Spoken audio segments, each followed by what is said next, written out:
Hello, ladies and gentlemen, it's Rei-Lin, and guess what? I am back with some more Armored Warfare, believe it or not.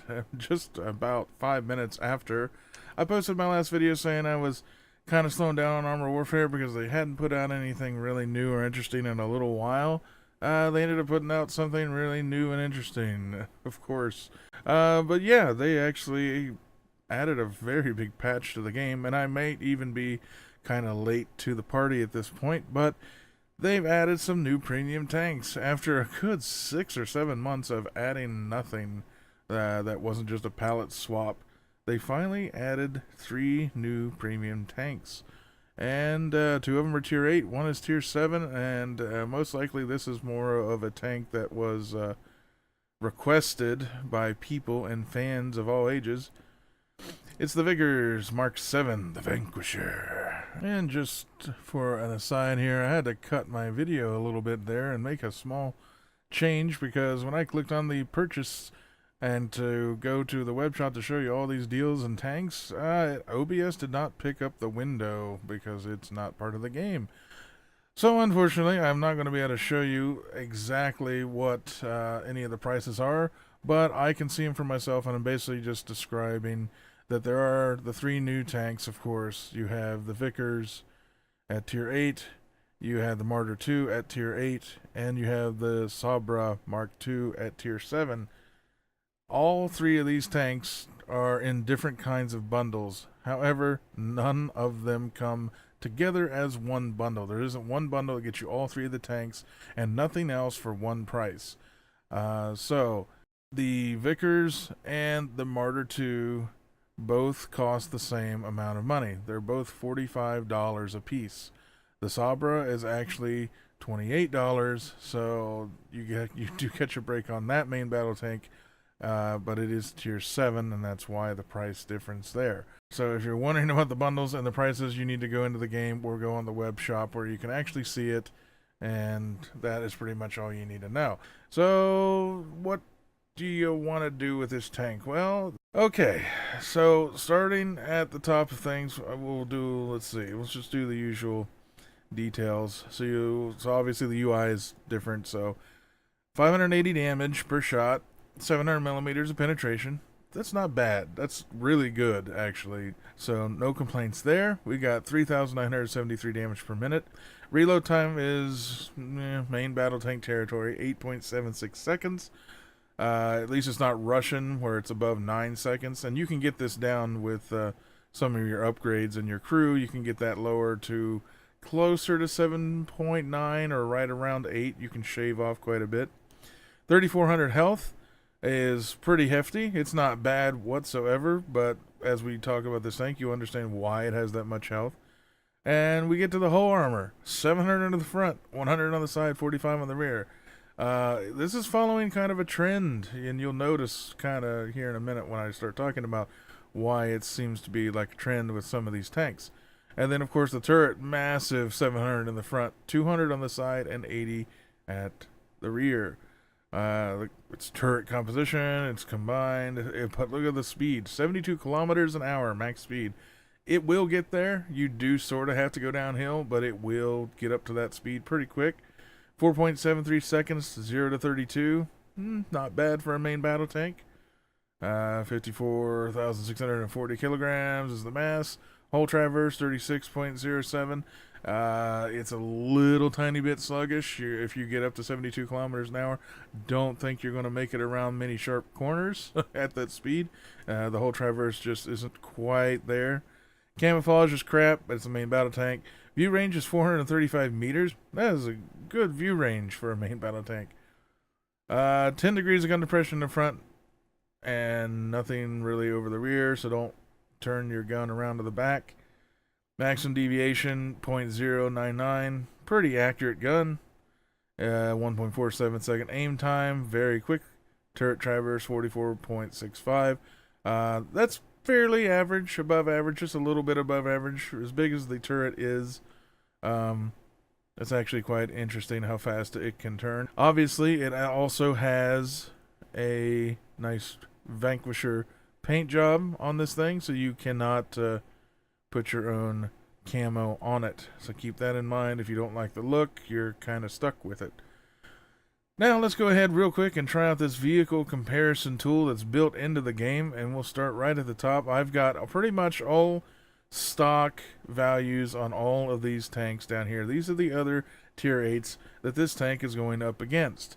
So if it's red, it means it's not as good as the Vickers. And as we go across the Ariete, the Leo 2A4, the Leopard 2A5, you got the M1A2 Abrams, you got the T90A, and you got the Type 99.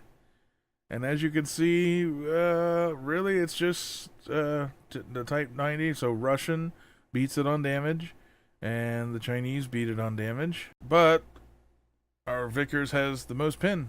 Look at that, right across the board.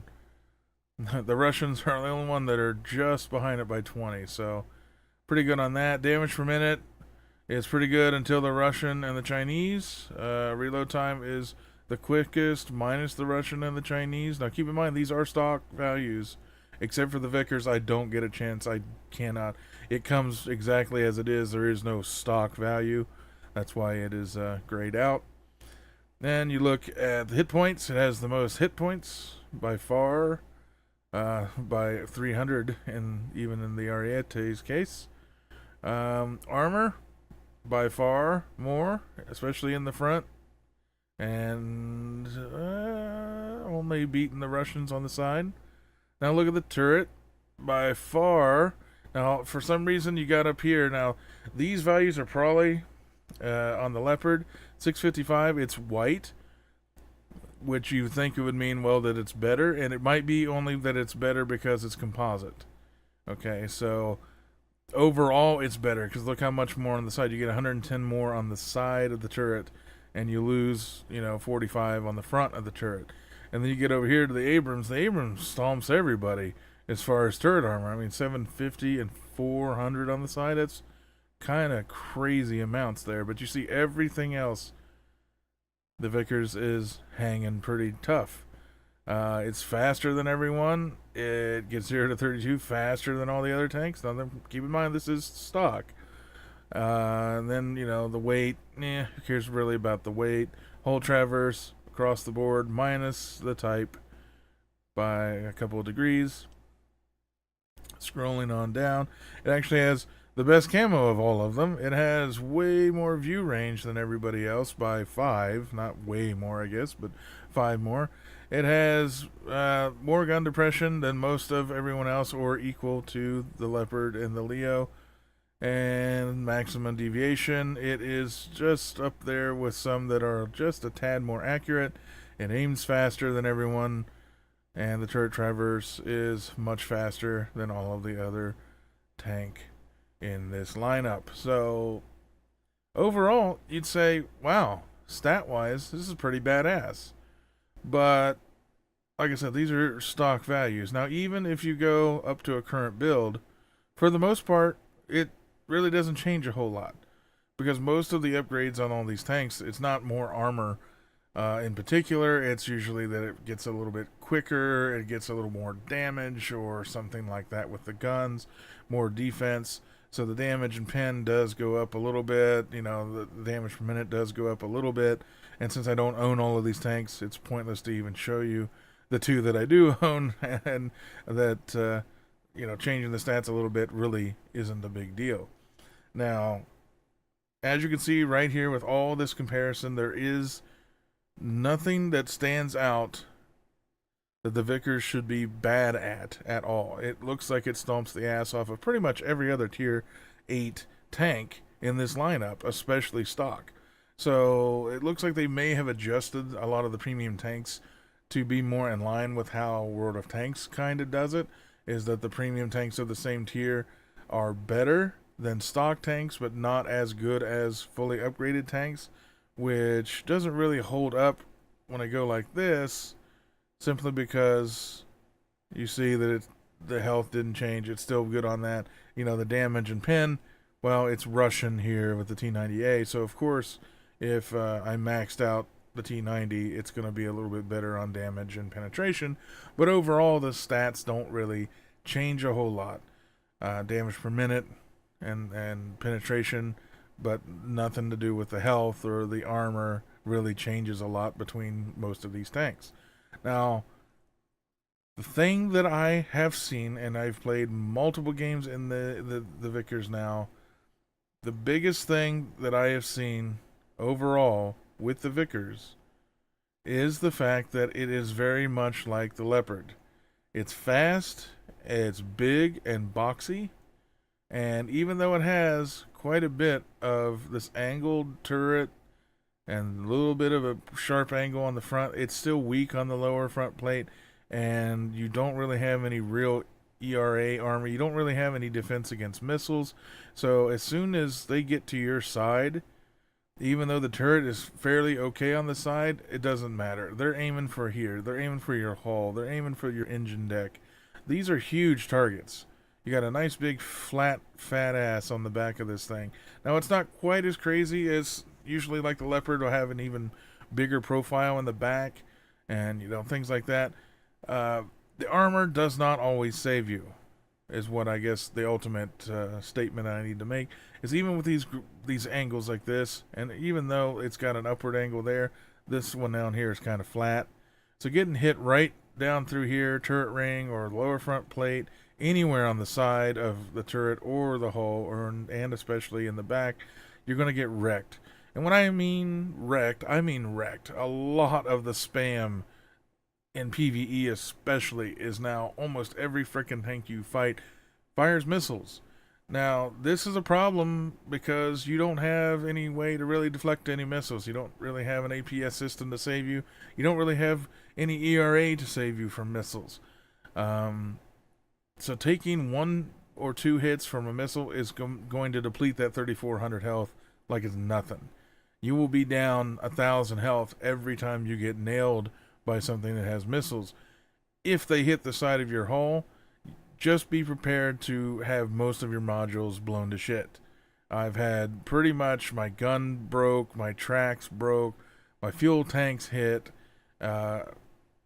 just on and on and on after just taking 1 or 2 hits.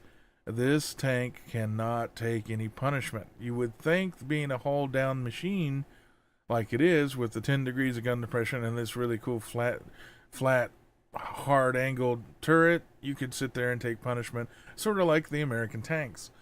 In some cases you can. If it's a Terminator or a Terminator 2 or a BMD, anything that shoots missiles, a swing fire even, they will wreck you. They will hurt you so bad and break everything on your tank that your tank almost becomes completely useless. And that could be after just 1 hit. It's just, that's how this tank is. That's why I don't like it. Personally, I think it's in the same league as the Leopards, that it just takes these hits and it just completely wrecks the tank. It has all this armor in the front, and yet I've been penetrated in the front and lost half my crew and lost my weapons, and my turret ring is broken. And yeah, there are some ways you can negate that with what you put on for your skills and your consumables, but overall this is a very squishy tank, believe it or not. You'd think it'd be a little bit harder to take this thing out. It's a tier 8, it's a main battle tank, it's got all this armor, but it's all in very specific spots. There is no way that I know of that I could view the values of the armor as I move it around and show you the different angles, but believe me, it really does suck to get hit in this tank. Now, that being said, it's a sniper. It is not a brawler. It is not a frontline main battle tank. It's fast. It's very good at flanking. It has some armor to take some hits. If they don't have missiles, they probably are not going to get through to the front of your turret. So go hull down, shoot them full of holes. You can get the reload down to 7.5 seconds or a little bit less than that. And main battle tanks generally don't do that much damage, but overall this can really sit there, and it's got enough accuracy to be a little sniper, way more than enough pen to get through even the fronts of a lot of stuff, and it rapid fires good enough for a main battle tank to really show off that it does and can do really good damage if it just sits there and wings shells downfield. So don't be afraid to poke over the ridges and use your crazy gun depression to really wreck stuff. But don't get into a straight up fight head on, especially with anything that fires rockets or missiles. You will get trashed, and it will take full damage because your side and rear just don't have any armor. It's all in the front. So keep that in mind. It would be better not to take anything on head on. Use your speed and maneuverability for a main battle tank, especially to drive around somewhere else and make sure that you can survive. So anyway, moving on with that, let's take a look at the armament. It only gets 2 that are worth a crap. You got your armor, piercing, fin stabilized, and you got your heat. Now they have adjusted when and where these types of ammunition are most useful. So it's good against cage armor and ERA. So pretty much your all-rounder is going to be your armor piercing. Heat is very effective only if they don't have much armor. Now, if you hit somebody with this and you penetrate, you have a fire bonus of 300% and you do 35% more bonus module damage. So that's pretty nice.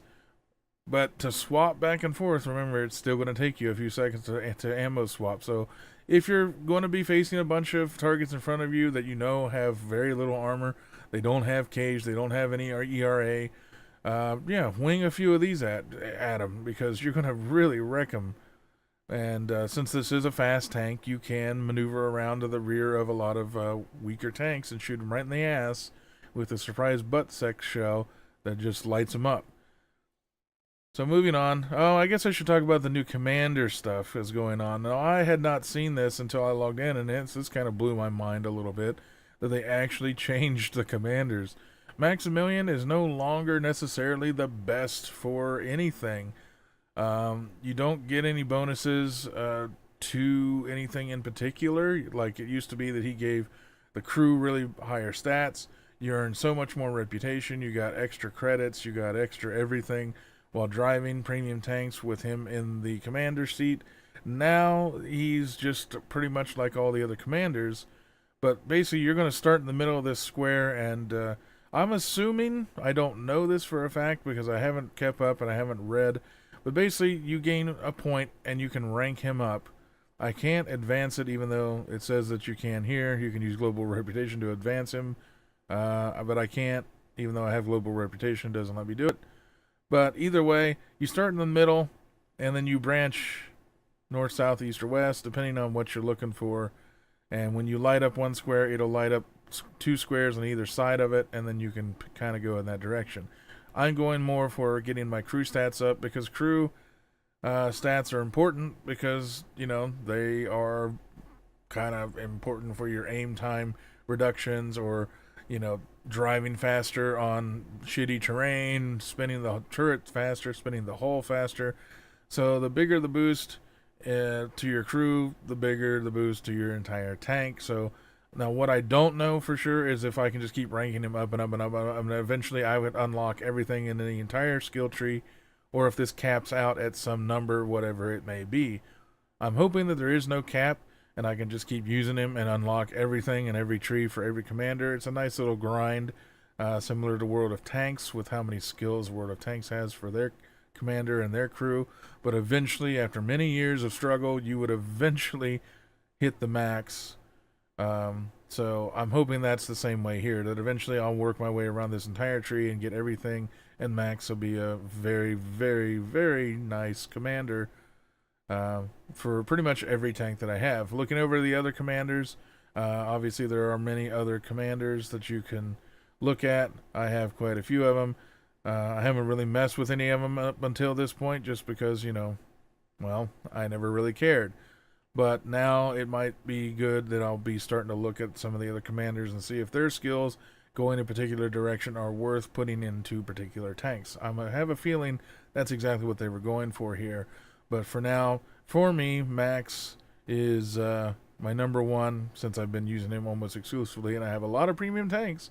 So he was always my main go-to guy. So for right now, he's the best commander that I have. And then we go to the crew. Now, obviously, all this has stayed mostly the same.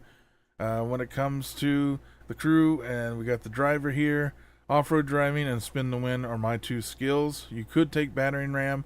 This tank is pretty heavy, but not overly heavy, and it can go pretty fast. So ramming damage is nothing to scoff at in this game anymore. It used to be that it sucked. If you got a big enough tank, if I was, say, in a Challenger 2 ATDU, and I ram another tank at 50 kilometers an hour, I'll do about 800 damage to that tank and take about 10 damage. So make sure you're heavier than whatever you're ramming. If you are, you could take battering ram and just be a force of nature when it comes to that. The gunner, quick draw. It's always nice that you don't have to sit out in the open very long to aim. So I always take quick draw. You could take sharpshooter. Overall accuracy improves by 5%, which means the circles won't be as big when you start to aim to begin with. So that could be really nice. But I also just don't, over that, I take quick draw and I take do the twist. Turret traverse speed improved by 5%. Keep in mind, now as my commander gets stronger, these percents are going to go up. 1% here, 2% here. They may top out where this is aim speed is 15% better and the turret traverse speed is 10%. At the end of the day, either one of these I think are the best, but there are obviously things you can say about getting the aim circle to start smaller. You could take this and quick draw. You could do the twist. Maybe you don't care how fast you aim. Cannon hit points was preventative maintenance. I don't see any point in that. You're going to lose your gun all the time. There's no way anything that you have on your tank is going to have the health, even with a 20% boost, to not get broken pretty much every time it gets hit. So I don't even think preventative maintenance is worth anything at the moment. Moving on down, ye old loader. Oh, I don't have a loader. Or I don't have a picture of her. Huh, interesting. Well, anyway, you got rapid fire, rate of fire increased by 2.5%. The faster you fire, the faster you reload, the more damage you can wing at stuff. Always useful. Ammo swap speed improved by 20%. Now, I might say, okay, this might not be that good anymore. Because on this tank at least, you've only got the 2 shells, and when I swap over to heat, it'll be 20% faster reload. Okay, but I'm not carrying a lot of heat because it's not as useful to me as armor piercing in most situations. So you might decide that you want to take explosive shells. Now, this isn't just for explosive anything. Even armor piercing can do module damage. So taking off tracks, catching people on fire, things like that, hitting the engine and knocking it out in one hit. Module damage improved by 10% might be pretty damn good. Also, secured ammunition. Now this is kind of interesting. It doesn't lower your chance to get ammo racked, which I think is what it used to do, but it increases the vehicle stats by 100% when your ammo rack or your breach are hit. Now, it doesn't say when they're broken, just when they take a hit, your vehicle stats are improved by 100%. Now, that sounds kind of interesting. How useful it is, not sure, but for sure, I think that might be something to look at as opposed to just preparation. So, that's what I have on my crew. Now, they have added a couple of new consumables. Of course, me being who I am, I'm taking the most expensive ones. Now, they used to be just a repair kit and spare parts, but now they have a third one.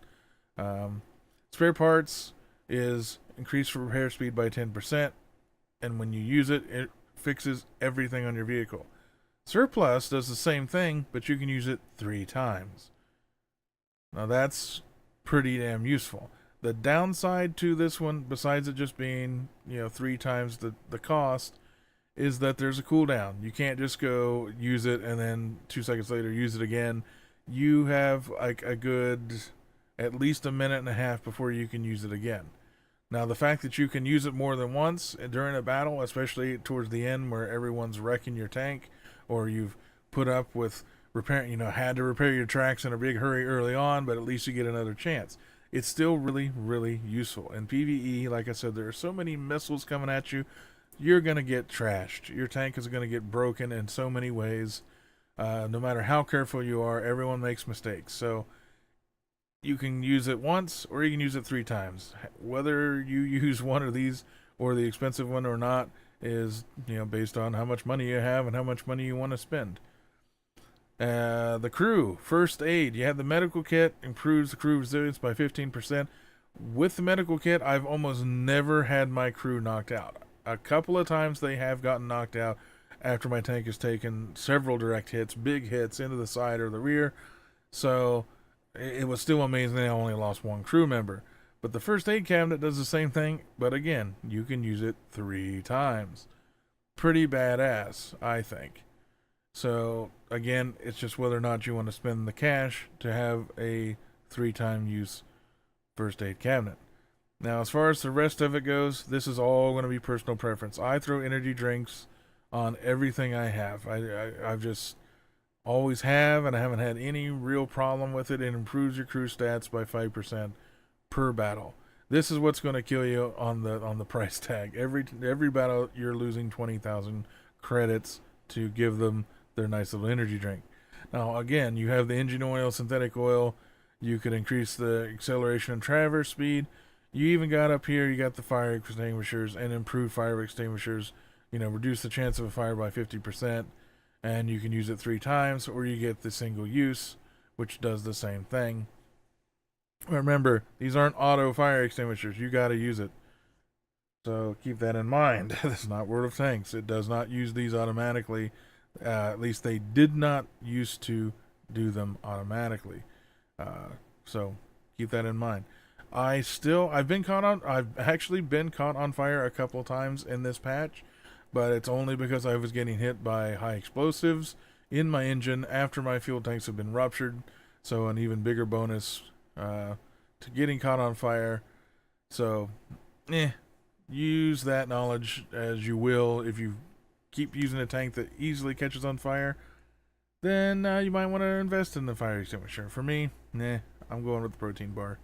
And then, of course, if you're playing PvE, and I think most people are playing PvE because PvP is kind of dead, you have 2 choices here. Restore 20% of your vehicle's health and ammunition for 14,000 once, or you get the field rebuild kit. So when you're alive, it restores all your health, gives you all your ammo back. If you're dead, it revives you at a revive point, kind of away from the battle, and gives you 100% health and ammo back. So considering that the price tag isn't that big of a jump, and that this is far more important and effective than the high tier field maintenance kit, bring a field rebuild kit, please. Earning money in this game is not that difficult anymore. I was easily earning, 500,000 credits per game, even when I didn't do that good. Please, regardless, if you're going to play PvE, bring one or the other. Bring something. I would suggest the field rebuild kit. And then we get to the favorite part. We got all of our retrofits. Now, the retrofits have definitely changed a little bit in some ways. Armor slot, ammo rack health, detonation chance. Increases only the ammo rack. And this is now crew protection and protection against ramming. And then we got reinforced wheels, treads, wheels, more health. So it's no longer about increasing the pure health of your tanks. You don't get any of that anymore. So this part, unless you're really having some difficult problems with artillery, which I haven't even seen in PvE that there are artillery anymore at all that the computer uses, these are pretty much useless. So I wouldn't even bother with the armor slot. Now, firepower, improving your aim speed even more, 10%. Hell yeah. I would go with the ballistic computer to improve my aim. Look at that. I'm buying it right now, live for everyone. Improve the aim speed. Now, keep in mind, these don't stack. If you've only got the 5%, use that. If you have the 10%, use that. But don't think that you can equip both at once. You can't. Reduces the size of the aiming circle. Overall accuracy is 5%. Now you combine that with the crew, and now you've got 10% overall accuracy improvement. See, you could get your accuracy pretty damn good. But I haven't seen too much trouble unless you're really, really, really into sniping. But if you're really into sniping, you're probably using something like a tank destroyer anyway, which generally have some of the best accuracy in the game. They're snipers, so if you're actually really bothering you, you can go with that. Okay, improved gun breach. Reload time 5% or reload time 10%. I want to improve my reload speed. Thank you very much. By 10%. That's always a very good deal. Right now, minus 35% on almost all of these, by the way. So, haha. All right, so mobility and technology. Well, a couple of different things to say here. Hull traverse speed up by 5% or 10%. We can get the improved cylinder, accelerating better, 10%, engine health, 25%, or turret traverse speed, another 5%. Okay, so do have some craziness to think about here. Turret traverse speed and hull traverse speed, and acceleration. This tank is fast and accelerates, I think, in a respectable manner. So I probably would not improve the acceleration, but it does have engine health increased right there. I said that this tank does get wrecked pretty good. That includes the engine. Now, everyone plays differently in a different style. So if you're in a battle and you really love this tank, but you're just noticing so many times your engine keeps getting knocked out, this might be something you go ahead and take. Maybe it's more important to you to accelerate back and forth, to dodge shots and stuff, and this will help. But what I'm going to go with right now is the air induction pre-cleaner to get the hull traverse speed up 10%. I do that because this tank is pretty big. You know, it's flat and it's square, and the only real good armor you have is in the front. I need to be able, in emergencies, to realign myself to keep my front towards the biggest threats as I can, as quickly as I can. If I am just a few seconds too slow turning this sucker, I'm going to eat something that I don't want to. So I consider the hull traverse speed to be the most important part. Now, since this is a tier 8, you don't get the 4th slot until tier 9 or 10. Now, turret speed is also very useful. But the turret on this, it turns adequately fast enough with the improved hull traverse speed that you now have, that you shouldn't have any kind of real trouble staying on a target. So I'm not too worried about getting the turret speed up anymore. Camouflage, it would be dumb for you to add camo to this tank. You don't need it. You're not artillery. You're not a sneaky light tank. That would be pretty much useless. Improved laser warning sensors to help provide notifications about incoming threats. So any anti-guided missile being flung at you, it's going to warn you about that. This can be negated by just having good situational awareness. Know what tanks you're fighting, know that they have missiles, and know that they're going to be throwing them all at you no matter what. They never run out of missiles, it seems like, and they will only shoot missiles at you. So if a Terminator is staring at you and you're staring at him, he's going to shoot missiles at you forever and ever, amen. So this is kind of negated. You know that you're going to be missiles coming at you from all directions in PvE. Improved Pioneer Toolkit. Improved your repair time by 25%. That's kind of nice. That is really kind of nice. I'd say this is more reserved if, like I said, you are taking too many hits a lot of times in these battles and too much is getting broke. This gets you back in the action a lot quicker. Now, what this means is if it breaks something, you got a little repair time down there. When you lose a track, when your gun goes out, or anything like that, this is just going to speed it up back to it's usable, but it's not, repaired. So it turns it from red to yellow, or gets the yellow back in action a little bit quicker. So it's still useful. Optics, view range, 25 meters. It wouldn't be bad. This tank does have pretty good view range, but only by 5 meters over any of the other tier 8s. You can also use the improved, get you to 35 more meters, which is pretty good. But remember, you're not there to spot. You have a team to help you get, spotting on. You're going to outspot any other main battle tank, and that's always nice. You'll get the first spot and probably the first shot, but wasting, any of this improving your tanks and, improving your hull traverse and all that just to get better vision range, personal preference. I wouldn't. And then, of course, you have the improved telescopic lens. If you're not moving, it's kind of like a tank destroyer. You stop moving for a few seconds, your view range jumps an additional 55 meters.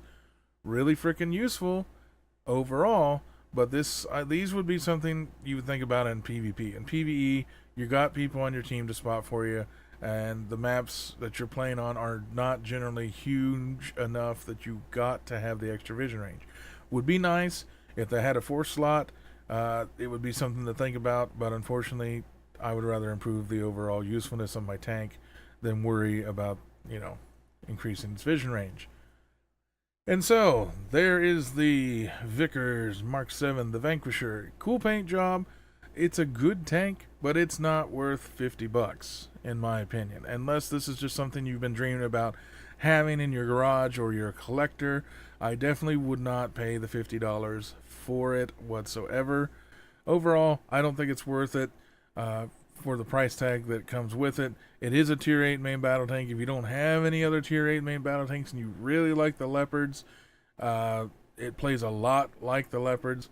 And yeah, personal preference, personal style. I am going to say pass. I got the tank because, it's a new tank. I had to do a review, and I wanted to pass on that knowledge to everyone else. But I will try to show off as much as I can in the replay I'm going to show you, and hopefully you'll see its strengths, see some of its weaknesses, and you'll be able to judge a little bit better for yourself. See you on the battlefield. And here we are on the Onyx map. Pretty good PvE map. It's been in the game quite a while, so it runs really good, and there's a lot of good spots that you can get where you can be pretty safe and attack most of the enemy tanks. And being the fastest tank here, well, the MBT-70 is also kind of fast, but I decided to get into a position that was mainly hull down, use my gun depression, and start shooting tanks that I know will be coming in from the left side.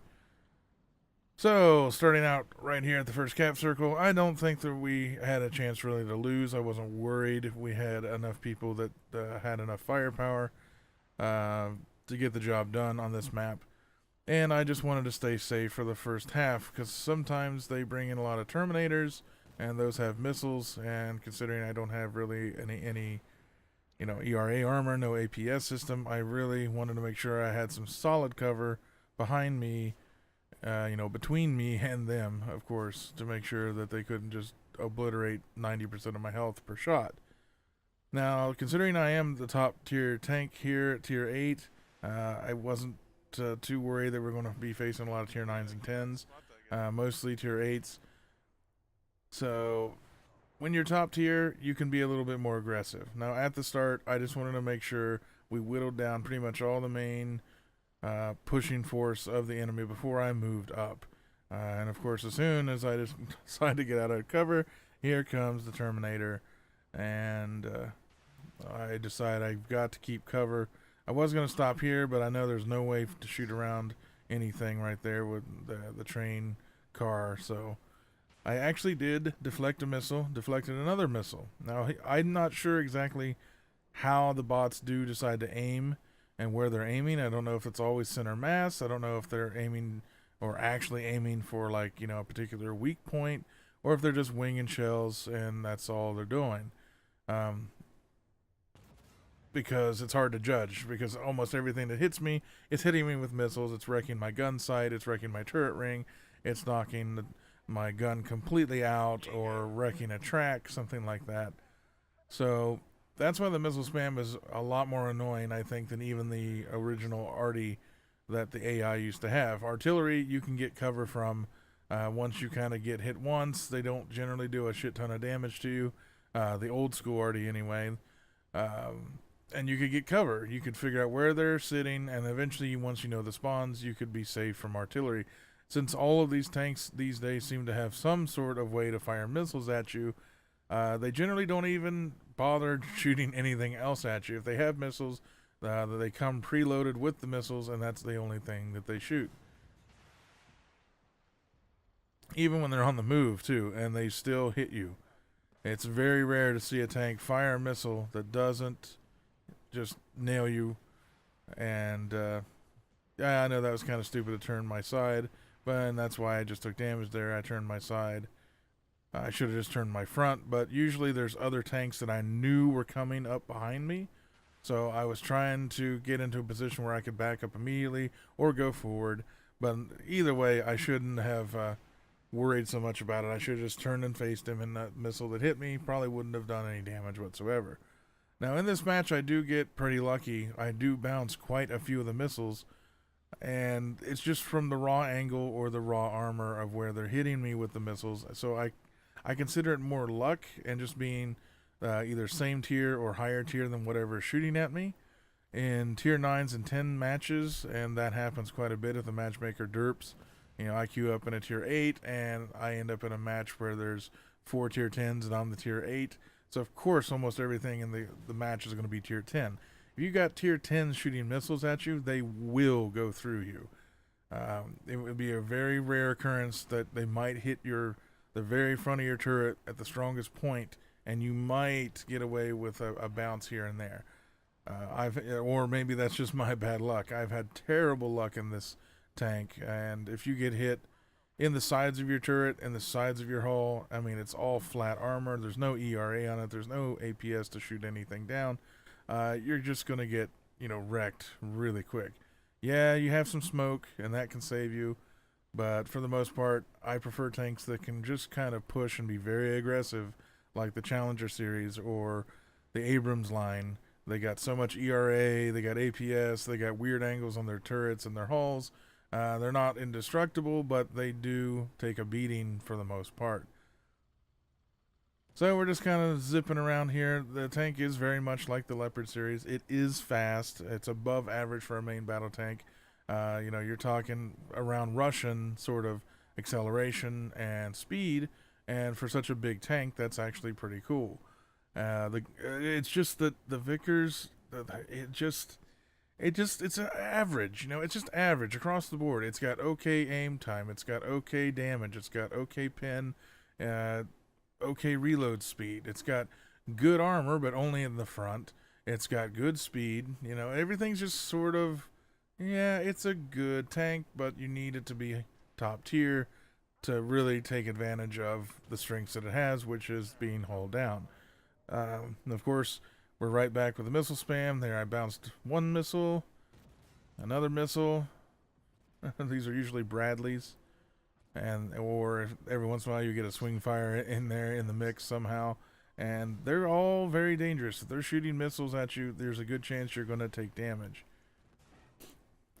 So that's pretty much what I do, is I hug these rocks and I try to be a sniper. I try to get hull down, and sometimes you can, sometimes you can't. If it's straight up you can't, your best bet is to find a rock or whatever you can just to basically cover yourself, because you can trick the bots into firing. That missile hit me, actually killed one of my crew, got them both back in action, repaired whatever broke. So yeah, and if you hear my voice in the background, I pulled this off of my live stream. Be in the description down below. I do live stream Armed Warfare now and then. I started back up when they added the premium tanks so I could do these reviews, and I've been actually playing it the last few weeks as a diversion from Destiny 2, since that game's been getting kind of boring for me lately, and just playing other games as well. But I pulled this off my live stream one night. Had some people in my chat asking questions about the tanks, so that's me talking and answering them. So, moving on, of course, everything's kind of waddled up into the cap circle. No real danger of them capping. I mean, everyone's alive on my team, and everyone has more than enough firepower to take care of everything. So, I did in fact bounce a missile right there, or I'm not sure where it went. It looked like it hit me in the side of the turret and actually didn't do any damage. So, like I said, there's all these funky angles on the turret, on the hull, but they're not anything major. It's definitely one of those types of situations where sometimes you just get really lucky, kind of like the Stingray or the VFM Mark V, where you're bouncing things and it doesn't make any sense that you were able to bounce it. More Terminators. I just let him shoot his volley. It's almost like artillery. so that I know it's safe to come out and actually take a shot at him without worrying about the missiles. Because they do, in fact, have to reload the missiles. I think he's dead. All right. So really quick and easy match. But you see, I wasn't being overly aggressive. If you like an aggressive style of play, the Vickers is definitely not for you. 16,000, almost 17,000 damage, 23 enemies spotted, 11 kills, 16,000 reps, 742,000 credits. That's with the premium, and I was using some boosters. Did the most damage on the team. I expected that. But here's where you get down to the nitty gritty. Potential damage mitigated, about 7,200. That's not bad. You know, like I said, it can bounce shots, but if you're not top tier, it's generally not going to bounce anything. Because there are so few tanks now that don't have missiles. If you were talking straight up, they're just shooting at you without shooting missiles, you're going to do a lot better. This thing can ricochet all kinds of stuff off that frontal turret. I mean, it's got a lot of armor, and it is angled a little bit. It's not great. And overall, it can do well against tanks that don't have missiles, because it doesn't have missiles either. So it almost feels like it should be like a tier 6 main battle tank and not a tier 8. Because it really does feel like a Leopard to me. And it is a $45 price tag. It's, you know, closer to 50, but it still costs 45 something and change. So overall, I don't think this tank is worth the $45 at all. If you're a tank collector, sure, you're going to pick it up. If you really got to have a main battle tank at tier 8, you're probably going to pick it up. I would still suggest that you get the Challenger 1 Wolf. It's on the store. It's $18. It's over half the price of the Vanquisher, and it can stand up to tier 10s much, much better than the Vanquisher can. And it's just overall, it's a better tank. It's the best main battle tank in the game at tier 7, probably even at tier 8, or at least on par with a lot of tier 8s. And I've punched well ahead of my weight. I've been in a lot of tier 10 games in it and done pretty damn well. So that's just my suggestion. I would skip the Vanquisher. I don't think it's worth 45 bucks. I would probably pay no more than at the most 30 bucks for it, but even less than that, honestly, because it's just not my style of tank. If you really like the Leopards, you like the accuracy, you'd rather have more of a mid-range sniper main battle tank than an actual tank destroyer kind of tank, well, this might be the tank that you like. But anyway, that's going to do it for this review and for this video. If you got some information out of it, if I helped you out, please press the like button down below. It does help out the channel. And if you haven't had a chance to subscribe to my channel, you can click on your screen here in just a second, and that'll get you all the latest updates every time I put up something new on my YouTube. Also, please check out my live stream. I stream almost every night. Even if I'm on the road for my job, I try to stream something every night, and it'll get you, you know, in there asking questions, and you might not have to wait for a full review like this to come out on my YouTube to get the answer you need if you're in a hurry or, you know, whatever you need to do. I try to have a variety of games on my channel, and Armor Warfare is just one of them, so feel free to stop in. But anyway, that's going to do it for this video. Take care, everybody, and I'll talk to you all next time.